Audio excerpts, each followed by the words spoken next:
All right. Thanks, Nick.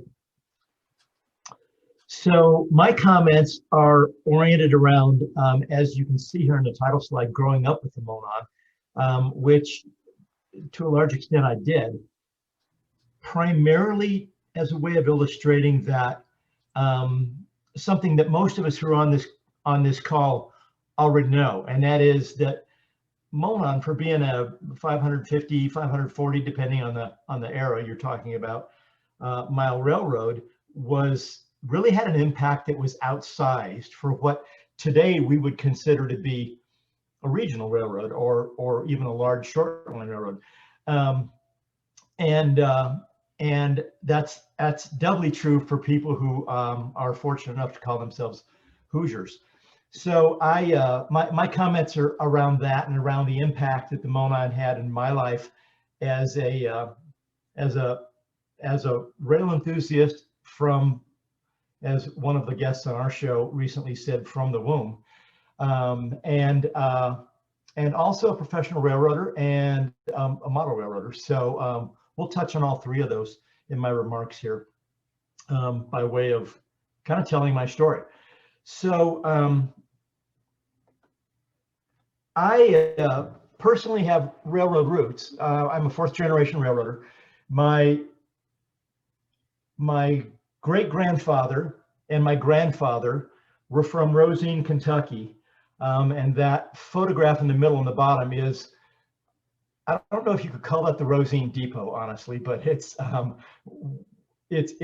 wayside building on what is now the Paducah and Louisville Railroad, but in their time was the Kentucky division of the Illinois Central. My great-grandfather was a section foreman, and in fact, he had a section of track outside of Rosine named after him called Steve Kendall Hill. And my grandfather was a section worker, later moved to Fort Knox to handle the intra-plant railroad at Fort Knox, and then later to Standard Oil in Whiting, Indiana, where he worked on the intra-plant railroad there. My mother was born in Beaver Dam, Kentucky, and that's a photograph of the Beaver Dam Depot you can see on the screen. So that's the first two generations. The third generation skipped to my dad's side of the family when my uncle worked for a brief period of time as a switchman for the Indiana Harbor Belt at Burnham Yard in Calumet City, which is pretty close to where these locomotives are seen. So to an extent, my becoming a railroader and train enthusiast was genetic, but it was also environmental, because I largely grew up in the Chicago area. We moved quite a few times. My dad was a manufacturing manager and was getting transferred and getting new plants to run pretty frequently. But we largely grew up in the Chicago area and primarily in the Calumet region of Northwest Indiana. It was said at the time that Dillinger would never rob a bank in Hammond, Indiana, because he'd never get away, because he'd get caught by a train. And if you've been to that part of Northwest Indiana, you know that's true. These photographs are representative of some of which I took, are representative of the railroad environment that I grew up in. In fact, just as an aside, this photograph in the upper left, that EJ&E repowered Baldwin, I was online looking for representative photos of Griffith and Hammond in that area that demonstrate the density of railroads in the Calumet region. And I thought, oh, that's a great picture of a Baldwin center cab at Griffith. And then I looked at the caption and it said, Baldwin DT66 2000 M, number 909, crossing the Diamonds at Griffith, photograph Kevin Rubel, 1972. I was shocked because I didn't realize that I had a photograph of one of these locomotives online. But that was the environment that a lot of us grew up in, and it's kind of hard not to become a train enthusiast as a result. And indeed, my parents said, you know, I grew up as a feral kid. We didn't we didn't have seat belts in our cars when I was a kid. So before my brother was born, my parents would be driving around. I'd be standing up in the front seat between them, and I'd see a train and I'd just go crazy from a very young age. So it was both nature and nurture. I think you could say. I also have pretty deep Hoosier roots. Although my mother was born in Beaver Dam, Kentucky, when my grandfather went to Standard Oil in Whiting, they lived in Lowell, which is at the milepost 44.8, and it's at where the arrow is shown on this map, 44.8 miles from Dearborn Station. And my father was born in Lowell, and although they moved quite a bit between, the Northwest Indiana and into Michigan a bit, they both went to high school there, and that's where they met and were married. This photograph of the depot is the Lowell Depot, the third Lowell Depot, excuse me.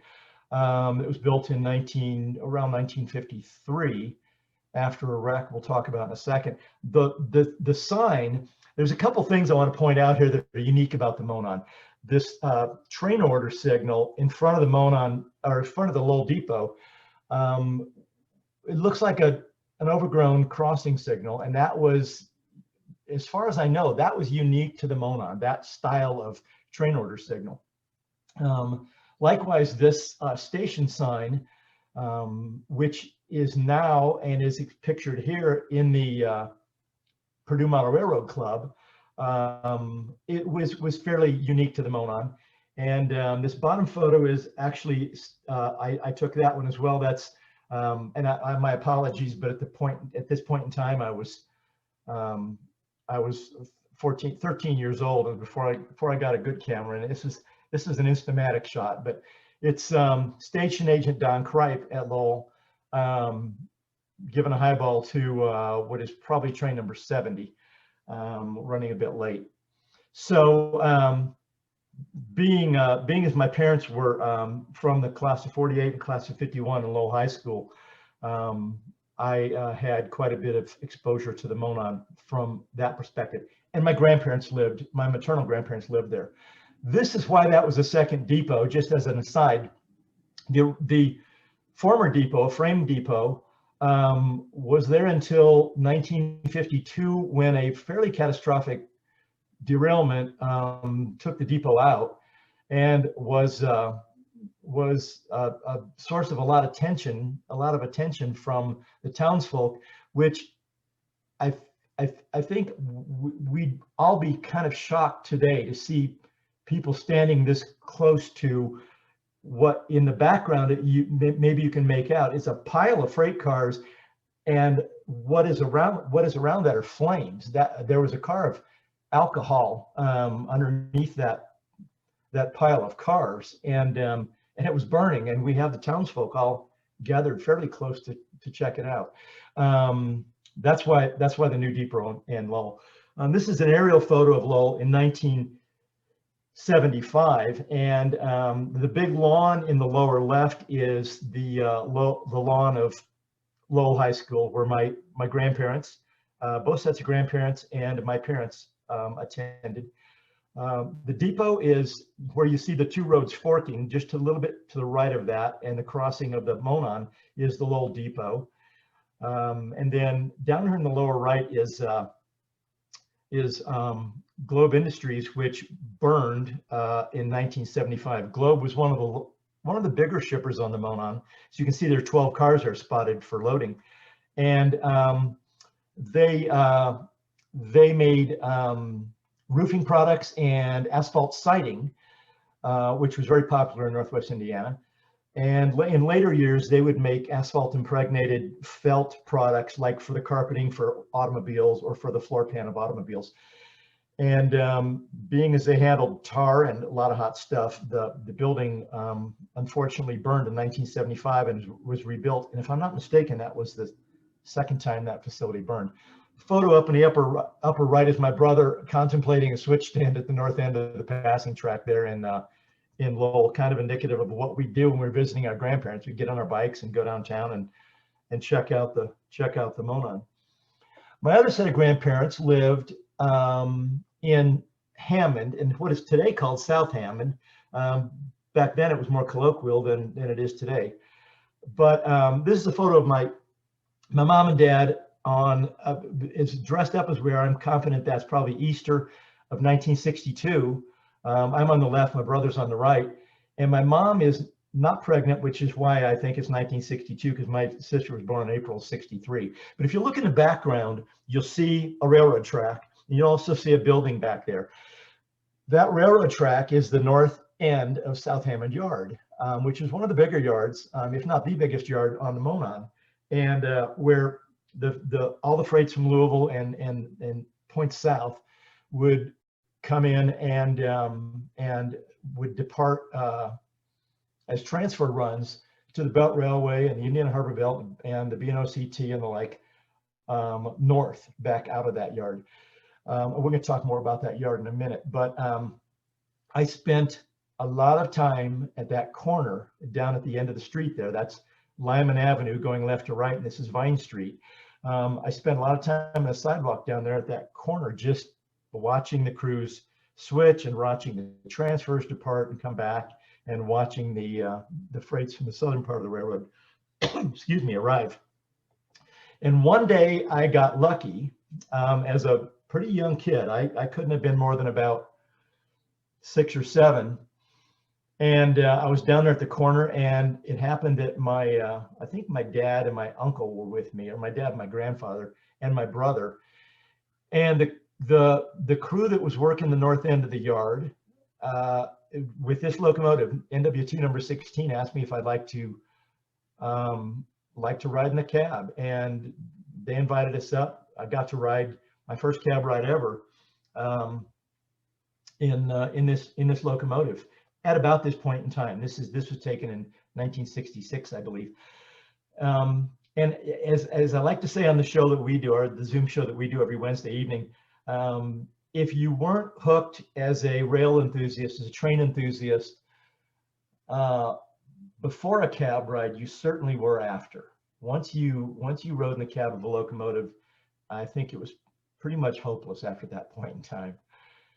And that was, if that wasn't cemented at that point in time, it was certainly about 10 years later, about 8 years later, when my dad,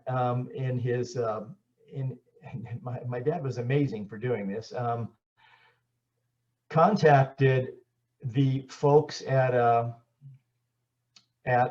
contacted R.J. Terranova, who was a train master, or he might have been terminal superintendent at the time, there at South Hammond Yard, and arranged for me as a 14-year-old kid to get a tour of the yard. And that was just amazing. And so these two photographs were taken from the cab of a U-23B as we were, we just basically pulled off the ready track and pulled up toward the freight house. But that was, that if it wasn't cemented in at that point in time, I was a Monon fan already, but I was a Monon fan for life and a rail fan for life. And so that's probably partly responsible for the fact that I remember by the time I was 14, I had pretty much memorized, up in the upper left-hand corner here, I pretty much memorized the official guide. I mean, I knew every railroad in the United States, and I knew where they ran. And if you mentioned the location, I could tell you the railroads that serve that location. Because I mean, and how boring would that be to a non-train enthusiast to say you memorize the official guide? But it was a source of great enjoyment for me. And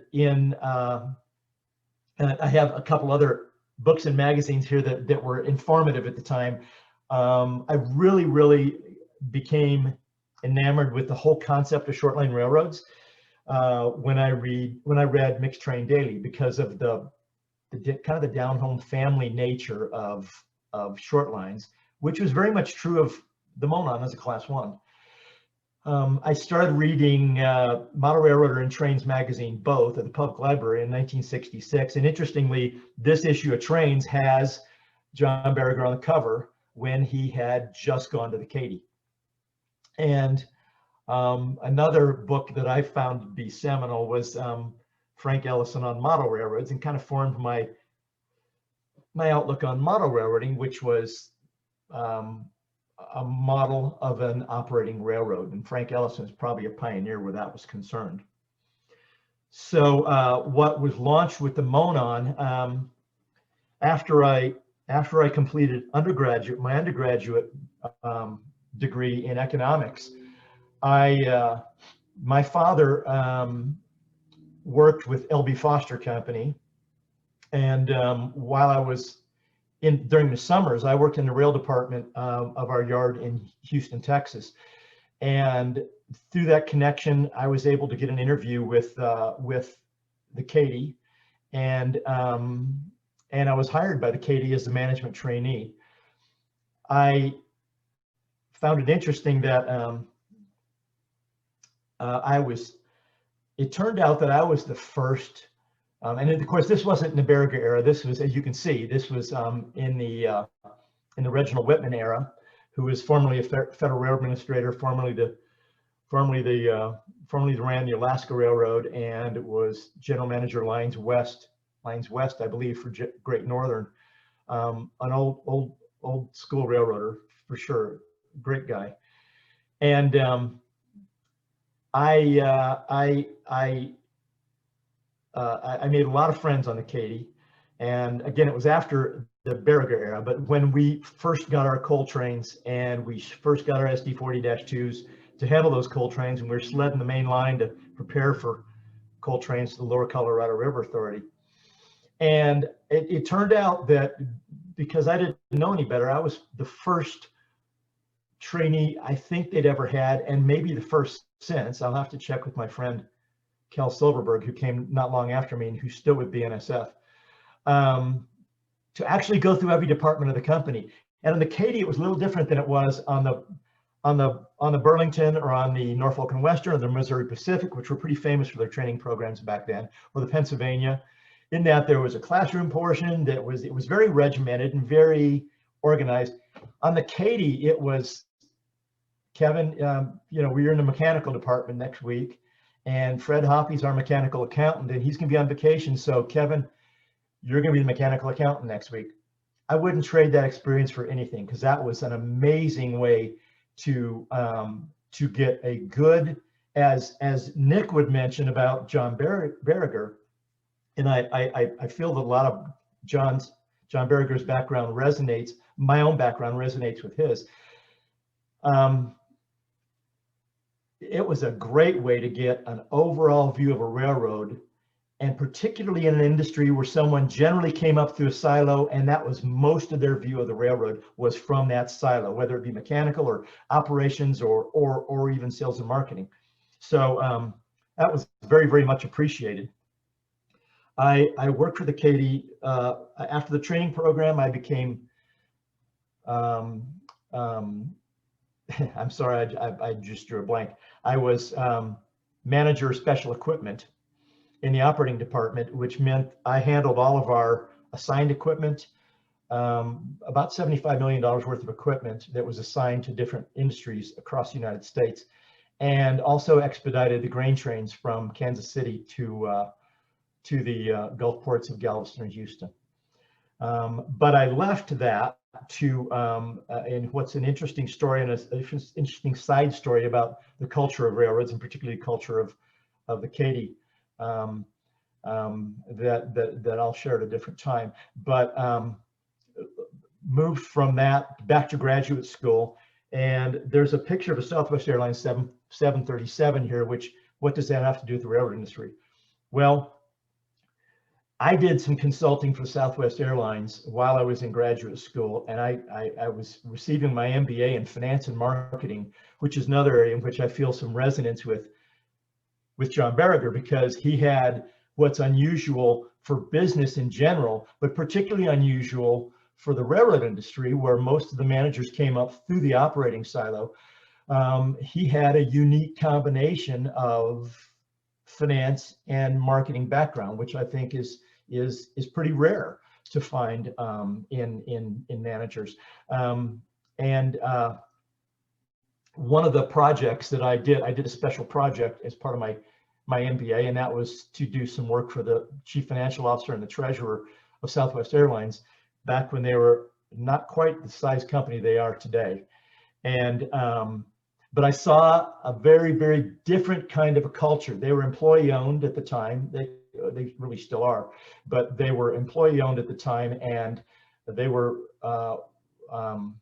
This is right after Herb Kelleher and his two partners, Rollin King and Lamar Muse, had founded the company.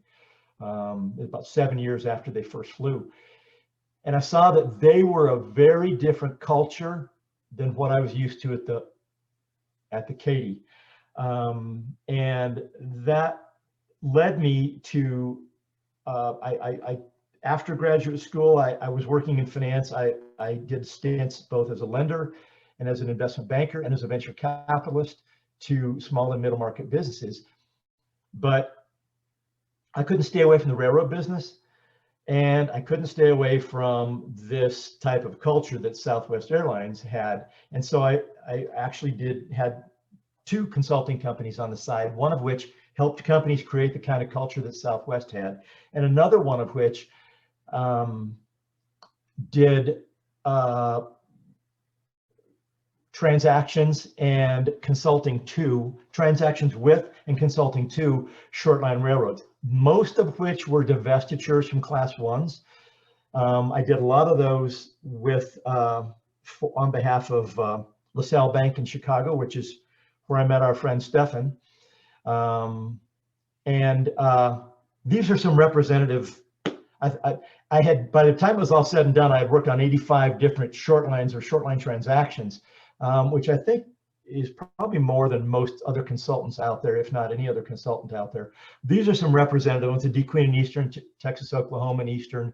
I did some work with Weyerhaeuser on that. Did some work with Tony Hannibal when he owned the Arkansas Missouri Railroad.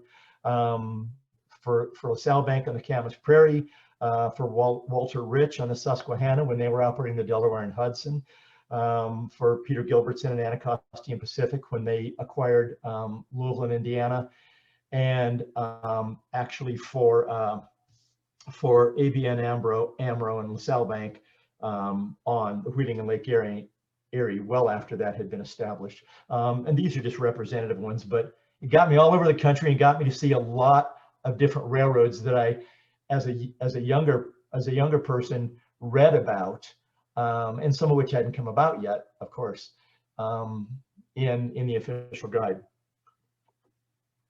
And then in 2005, after doing quite a few divestitures with CSX for other investment groups and the like, had the opportunity to marry those twin passions of an empowered employee ownership culture and the short line spinoff in the acquisition by lease of Marquette Rail in Michigan.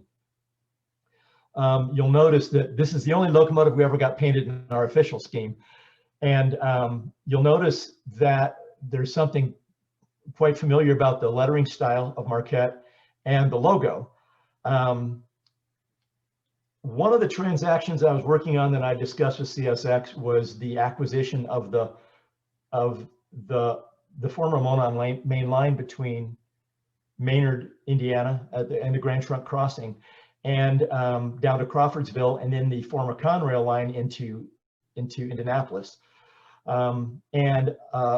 The CSX decided after some negotiation discussion they didn't want to do that, but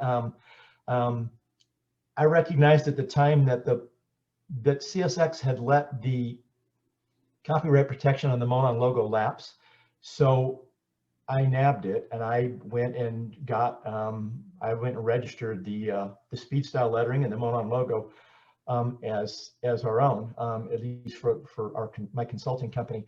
And so that is the Monon logo, except instead of an arrowhead, it had a fleur-de-lis to reflect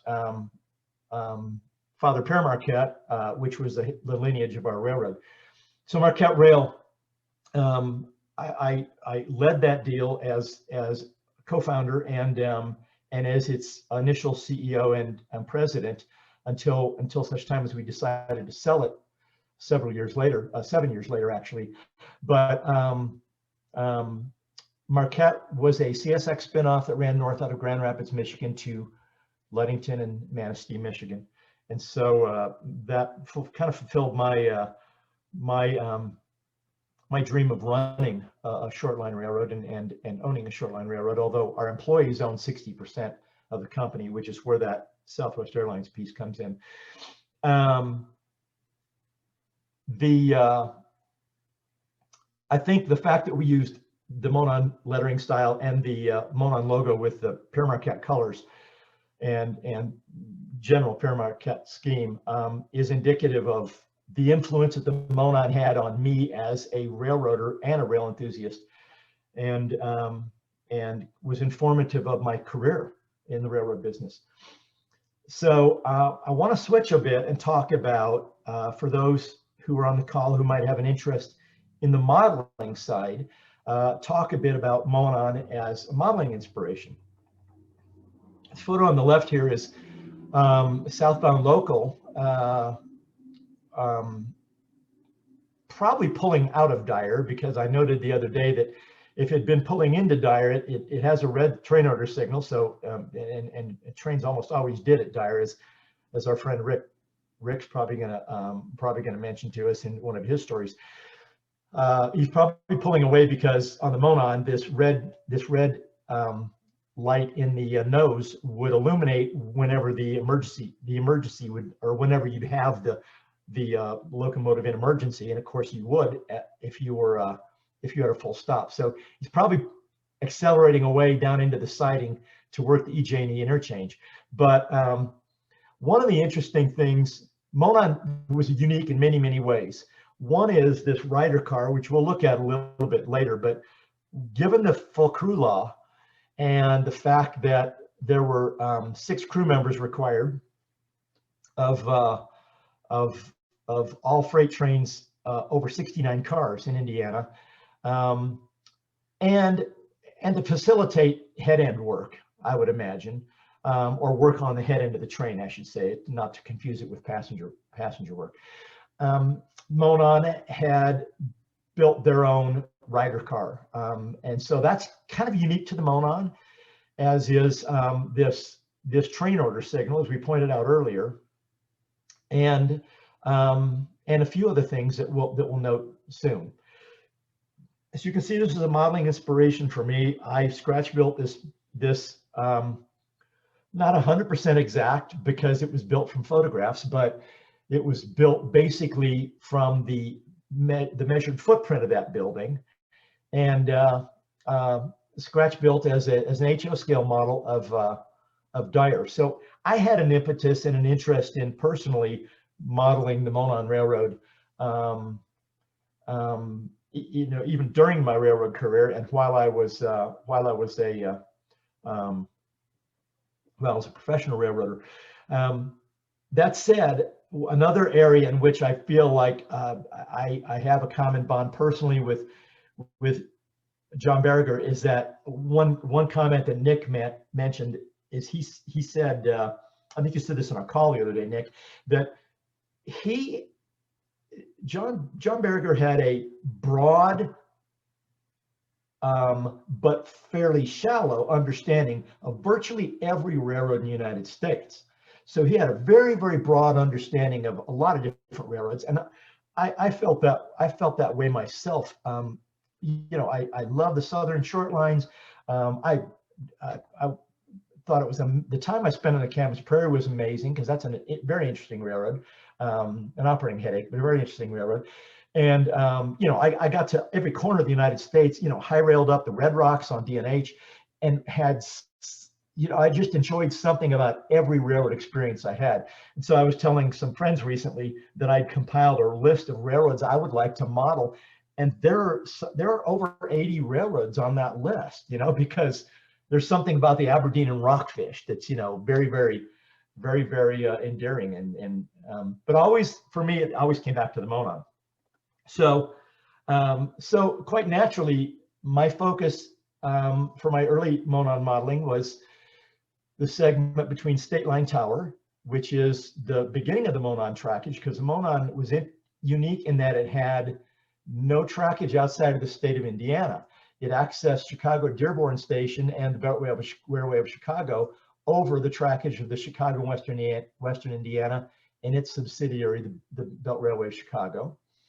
And it accessed Louisville Union Station and Youngtown Yard in Louisville via the Kentucky Indiana Terminal Railway and Louisville Nashville Railroads. So State Line is where the Monon began, if you will, and VI Tower down in New Albany is where it became they went on to the Kentucky and Indiana Terminal. So what made most sense for me, because it was my neighborhood in my backyard, was to model State Line to Lowell. And this is on the right is an excerpt from timetable number 17, which indicates that segment from milepost 19.8 at State Line down to Lowell at 44.8. So what I did was, ultimately, I mean, this was at this point in time, this was about my 9th or 10th layout. We had sold Marquette Rail and to Rail America, who within a few months was itself acquired by Genesee and Wyoming. So Marquette's owned by Genesee and Wyoming today. And I moved to Colorado, and I found myself bored after a while and said, well, I'm gonna build a barn. And the purpose of this barn, and many of you will probably understand this as train enthusiasts, and particularly as model railroaders, whenever I'd show somebody the plans for the barn or walk them through the building as we're building it, I'd show them the bottom and say, yeah, there's a place over here for my tractor, and this is the midway, and there's a wash stall for the horses and 3 stalls for the horses and a tack room. But really, this is just here to hold up the upstairs. And we go upstairs and see a 1,953 square foot building or a room without any posts or anything. That was for my version of the Monon.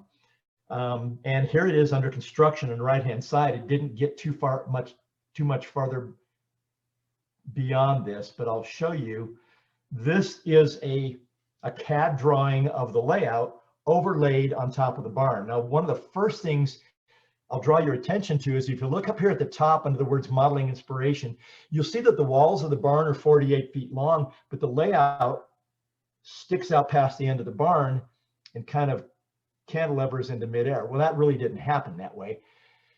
What happened was, because I needed 54 feet in order to model almost every track in South Hammond Yard accurately, I went to Jefferson County and got a variance on my building permit and bumped the barn out another 6 feet into what would not otherwise be the building envelope, so we could fit South Hammond Yard in. That's how bad the disease is with me. So, and I think our friend Bob Schultz, who spent, I think, most of your career, if I'm not mistaken, Bob, at South Hammond as a carman,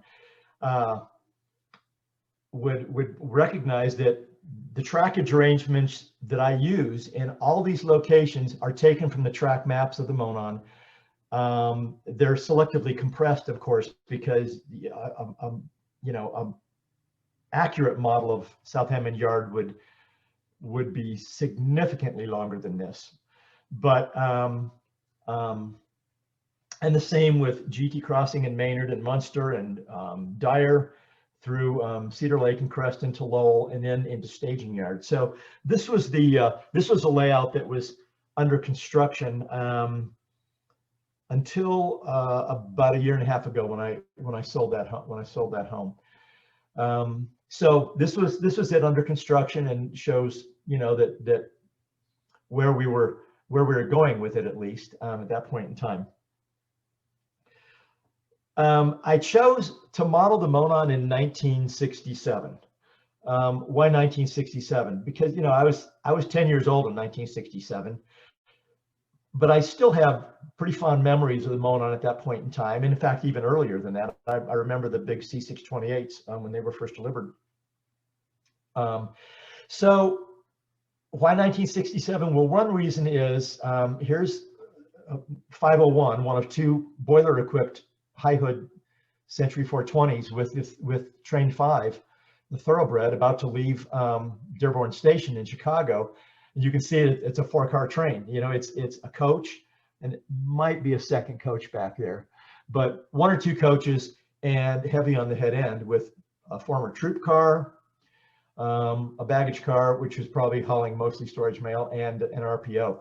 The passenger trains were off at the end of August of 1967. So the ability to model the thoroughbreds. It was an interesting time in terms of motive power, in my opinion, because the Monon still had the C628s, the big 400 series locomotives that were purchased to handle coal traffic between Louisville and a river port in Louisville that was being proposed by the Monon, and a lake port in Michigan City that was proposed by the Monon. And that traffic never materialized. The ICC turned that request down on the Monon's part. And so the Monon had purchased these Century 420s in 1967, 66, and we're operating them with the C420. So we had both our C628, so we have both those types of power. Here's an example of a couple of the big motors coming into South Hammond Yard, crossing a Little Calumet River. It was practice for the Monon at that point in time to operate what some rail fans call a RS2 sandwich, in that they would have a C628 on either end of an RS2 for the Southern Division, where, as Nick mentioned, there are more grades and more curves than certainly the flatlands north of Lafayette Shops Yard in Lafayette. So they would generally run a C628 on either end with an RS2 in the middle. And these RS2s, by the way, were rebuilt by Alco to 1600 horsepower standards. And I understand, for those locomotive fans here, that they were, I don't remember who it was, told me that at least one of them may have load tested it as high as 2000 horsepower, but they were a good match for the 6 axles. It was not unusual from my dispatcher sheets that I have that Cookie Everhard that was so gracious to give me, to run the road train with an RS2 and a C628. So I would have loved to seen this train depart south with the RS2 leading that big motor. But the RS2s were still in use, of course. There were 4 F units still on the property, 4 F3s still on the property. The BL2s were, of course, still on the property. Let's see, and you can see a lash up like this, which is, it doesn't look like it, but it's an all EMD lash up. But 45 and 46 were the 2 Fairbanks Morris H15 44s that Nick referred to, in addition to the H1044 number 18. And they were all 3 re-engined with 567, 16-cylinder 567 engines. So this is essentially an all EMD lash up, even though it doesn't look like it. Because the innards of the 45 and 46 are EMDs. But you could have a lash up with what looks like 2 Fairbanks Morse locomotives, 3 F units, and a BL2. The Monon had fairly standard cabooses in their original. The original steel cabooses were built by International Car Company in Kenton, Ohio, and very much like you'd see on the Norfolk and Western, very much like you'd see on the Akron, Kent, and Youngstown. I believe the DT&I had similar cabooses, very standard center cupola caboose. Monon also had some unique cabooses. Nick showed a photo of this one as C350, one-of-a-kind caboose on the Monon. It was Jim Boyd, in his article in Railroad Model Craftsman in 1967 on the Monon, called this a riveter's nightmare. And one can see why, because 30-inch panels with nothing but rivets on this car. I don't know what it would have weighed. But this was the only offset center cupola steel car that the Monon had. And if I'm not mistaken, this was built by Thrall in Chicago Heights. There were still operating wood cabooses, although in work train service, as evidenced by the 800 series on this car. All of the company service cars were 800,000 series or 80,000 series cars, but they still ran. Here we see two. The second one is, I believe, a bay window wood caboose. But Monon also had cabooses that were, of course, unique because it's the Monon. Monon shop built, I believe, in 1954. What was one of the first extended vision cupola cabooses.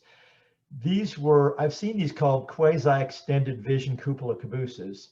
And lately, I think some folks have taken to just shorten them to quasi-cupola, which is kind of a crazy thing to say, but it's a bay window on a standard cupola caboose.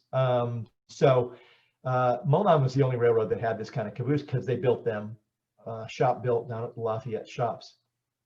For those of us who are model railroaders, unfortunately, the only way to get these to drop about $200 to $250 for a brass model, because these aren't available in plastic, because Monon's the only one that had them. And they had these cool little, at least I saw these a lot growing up around Hammond. These three little transfer cabooses that were fairly unique to the Monon. I don't know right offhand who built these, but this one's on a transfer or switch run north out of the yard, somewhere between South Hammond and downtown Hammond, because that's Metz Furniture right behind it, where my dad worked when he was a teenager for a while. I also had the Ryder cars that I mentioned earlier, and this is an example. This 81225 is an example of that. Looks like they're built on flat car underframes and with a welded steel car body. Some had riveted steel car bodies that you could handle head end LCL business, and you could also have a place for your head end brakemen to put their feet up between stations, or board and get off. I'm going to pass over here to, it's 1:32. I'm going to pass over here to Bob Schultz. And Bob, I had this picture in my file as kind of I'm going to stop sharing and give you about 5 minutes or so, if that's okay, Bob, to show us some of the models that you've handcrafted of Monon equipment. And I'm going to have to ask you to unmute, Bob.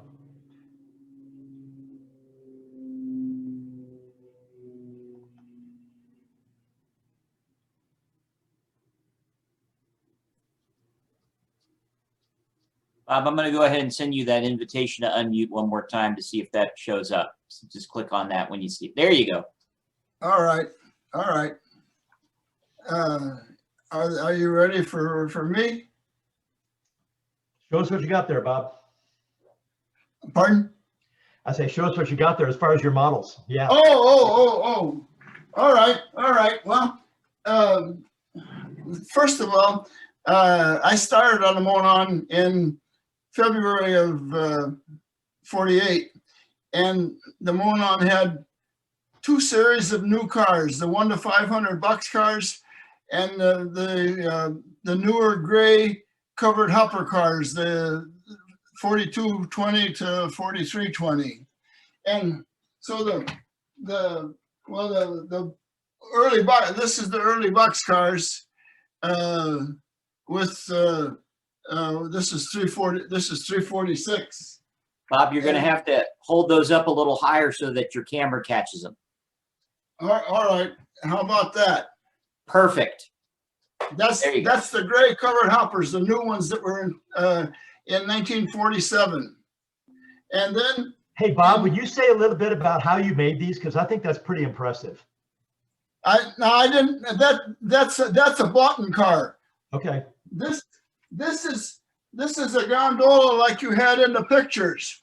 This was the first car that I was able to help put the sides in and straighten all the posts out at South Hammond.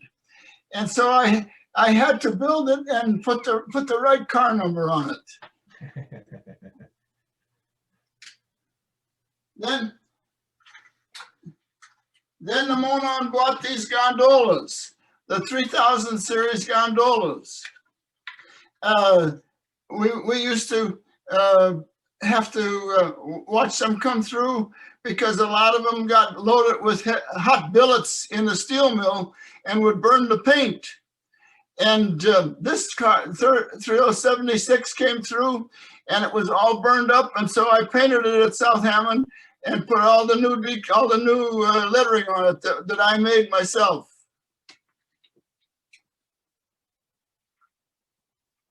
And this one is another one from that series, but there's a special meaning to this car in my history. The car was loaded with coal, and it was in number 70 coming to South Hammond one morning, and they stopped to pull into the yard. And when they started up again, they pulled the coupler and draft gear out of the end of the car, and the pieces came out all in pieces. And the car is loaded with coal, and so they sent some splice patches up to South Hammond, and the blacksmith straightened out the sill as good as he could. And I got underneath the car and had to weld the sill back in place and put the patches on. And then we put stickers on the car. You couldn't get into the car to fix the top of it. So we put tags on the car and said, no, do not load, and return to South Hammond. Never saw the car again until later. Then the Monon bought the 70-ton hopper cars. I didn't make this. This is a purchase model, but these cars came through as we were changing the CIL to MON. This 4567 was real rusty, so I painted that one. I figured that was a good number to paint, 4567.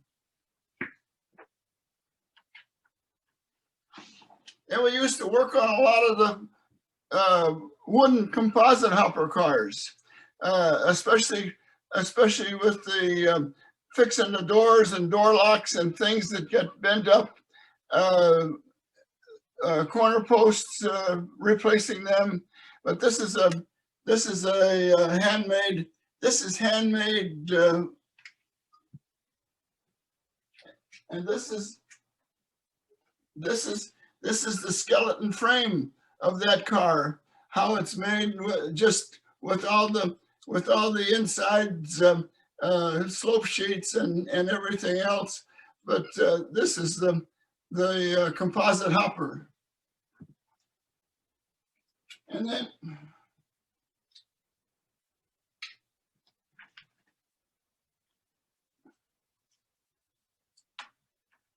the Monon bought bigger stone cars than what those two little ones were. So this was the new ones built by Thrall as 70-ton stone cars, and the Monon had 100 of these. So I had to build them out. That's a handmade model, and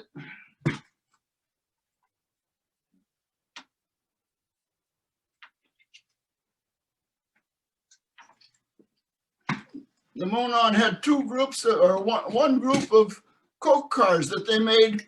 And now you mentioned the rider cars made out of flat cars. The rider cars were made out of those gondolas, and so were these Coke cars. Those little gondolas were all kinds of cars on the Monon that came from those. And you can see the little posts on here next to the longer posts, that this was the first version of the Coke car, and it had braces across in the top, and the bottom was air brakes. Then the sides didn't hold up so well on those, so they made a newer version of the cars with the diagonal posts going on and going down, and 3 braces in the top.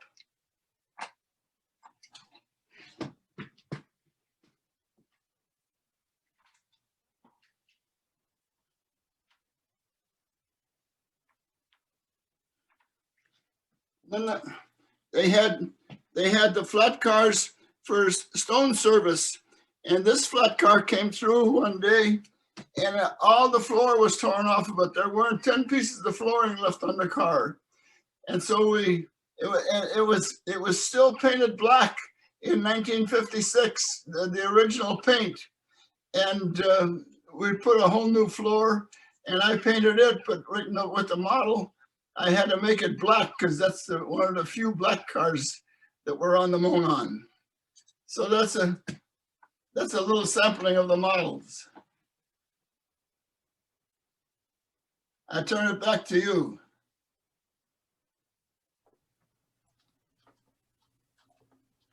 Oh, did Kevin mute himself? There he is.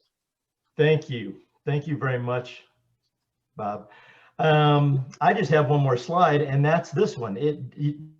I know a lot of you on this call are members with us, but if you're not and you are interested in more information on Monon, I would encourage you to go to monon.org, the Monon Railroad Historical Technical Society. You know, just an interesting little vignette back from my days when I was pouring through the official guide.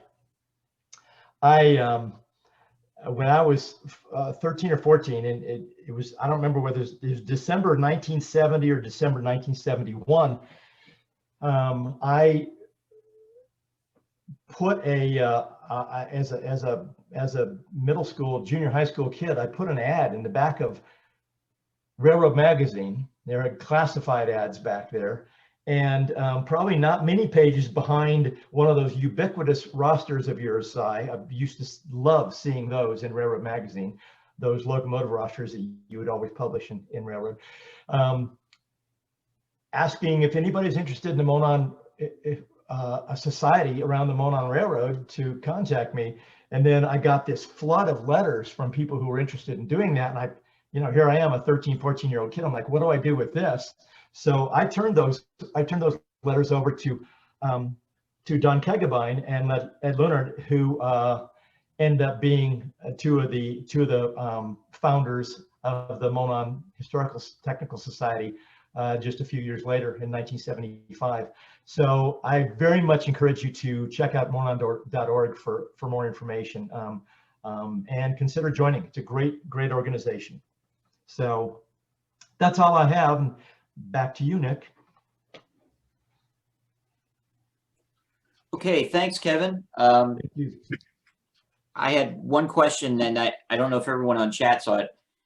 One reason why we asked Kevin to join us today is he models the Monon, and he has a connection to it.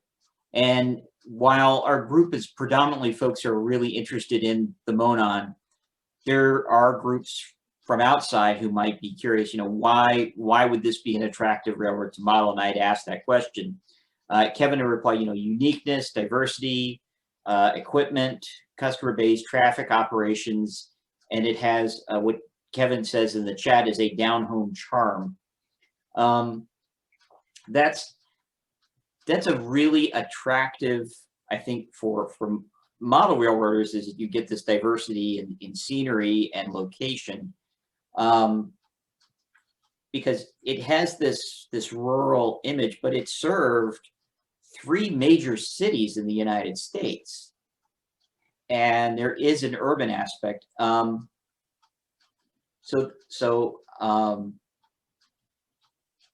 When someone's going to do research on this, is there one other than Hilton's book, which probably is one of the best places to go? Is there a good set of like a Morning Sun book that really is a good place to kind of get ideas out there for people who are going to model? There are actually 2, yes. There's Monon in Color, Volumes 1 and 2. Volume 2 just came out this past year. And those are awesome books. Also, Monon, the Hoosier Line by Gary and Steve Dalzell. That's a very, very good book. very, very good compendiums of information. A lot of my, of course, as with most modern modelers or current day modelers, a lot of my information on the railroad came from internet research, because that's just a treasure trove. And you know, you can reach out. That's part of this that I enjoy, is, you know, that kind of research.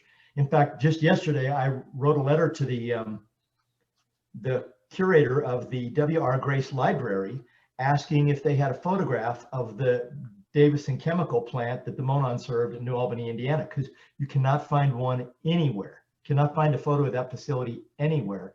And several of us are looking for one. You know, to me, that's part of the fun of researching a railroad. And, you know, another thing you mentioned, Nick, that's caused a bit of a problem for me personally is that toward the end of when I was building the layout in the barn, upstairs in the barn, I kind of reached the realization that I may have bit off more than I can chew in modeling the part of the railroad that was most familiar to me, because it's very complex part of the railroad. You know, I actually had Erie, Lackawanna, and C&O, and Norfolk and Western, and Indiana Harbor Belt, and other railroads operations intertwined with that, because that's how downtown Hammond was. And I had this discussion with Tony Custer of Model Railroad not long ago, in that it might be possible to know too much about a particular prototype railroad, because you have this need to replicate it exactly as you remember it.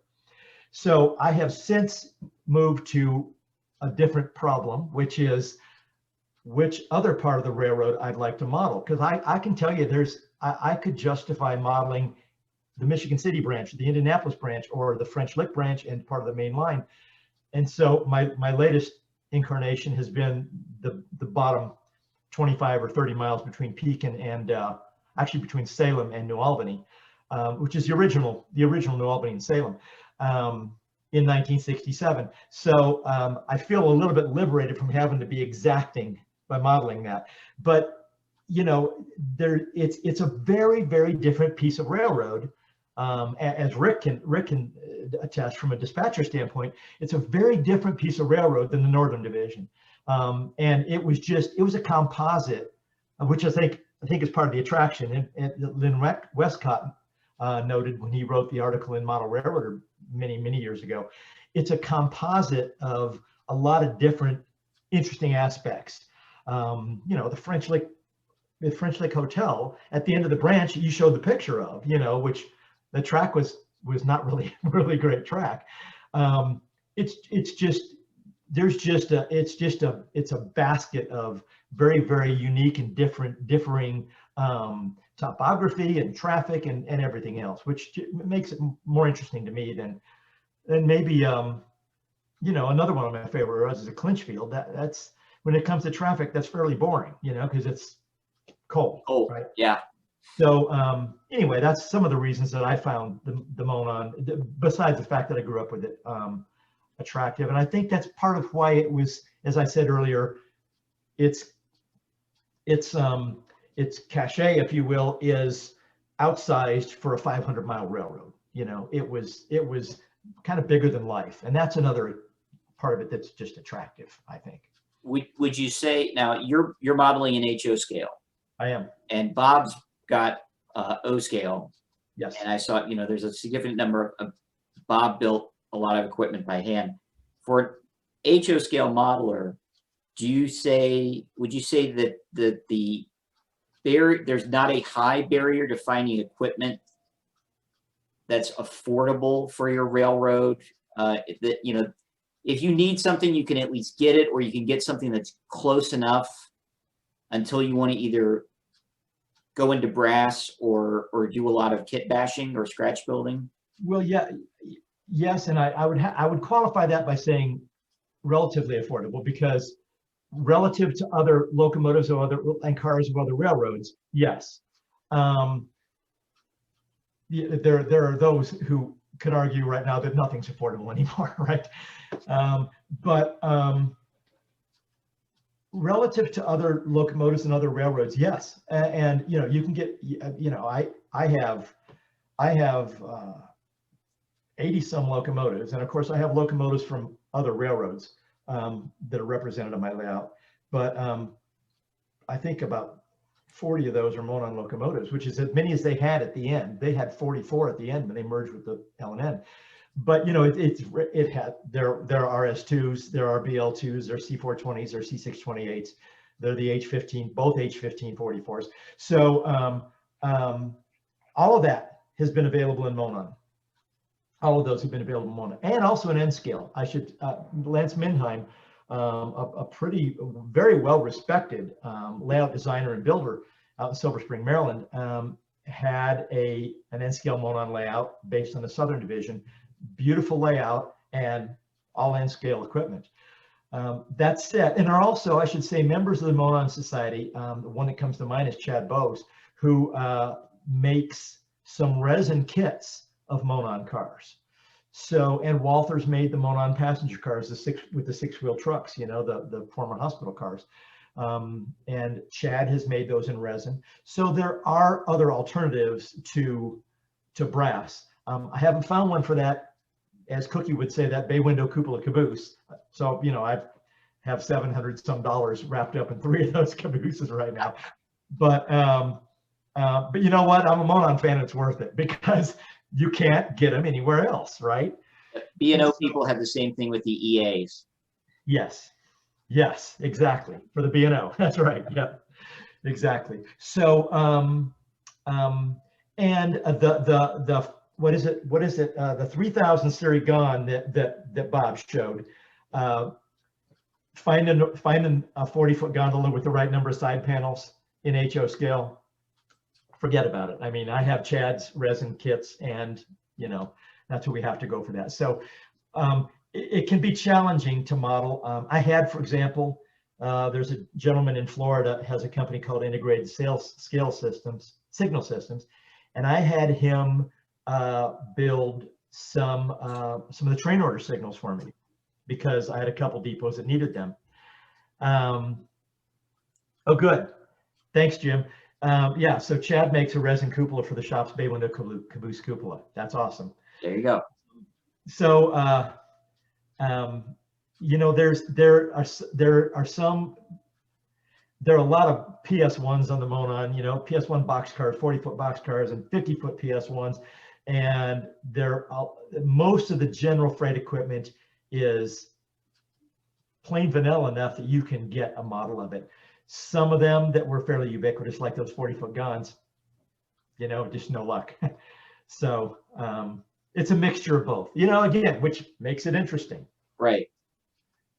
Okay. Did anyone else have any questions?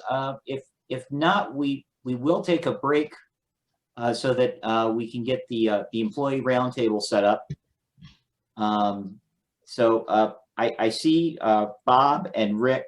I don't see Frank and Ron on the list of participants, but I know folks sometimes use or have to use other individual Zoom accounts for convenience, just because that may be who's got the webcam. So if Frank or Ron are on the chat right now, just say hi so I know what name to unmute. And everyone else, we're going to take 7 minutes till 3 o'clock Central, 4 o'clock Eastern time. So we can start the last hour, which will be the employee roundtable. And thank you again. Thank you. And thank you, Kevin. This was great. Appreciate it. Thank you, Nick. I'll check in with Frank here. Okay, thanks.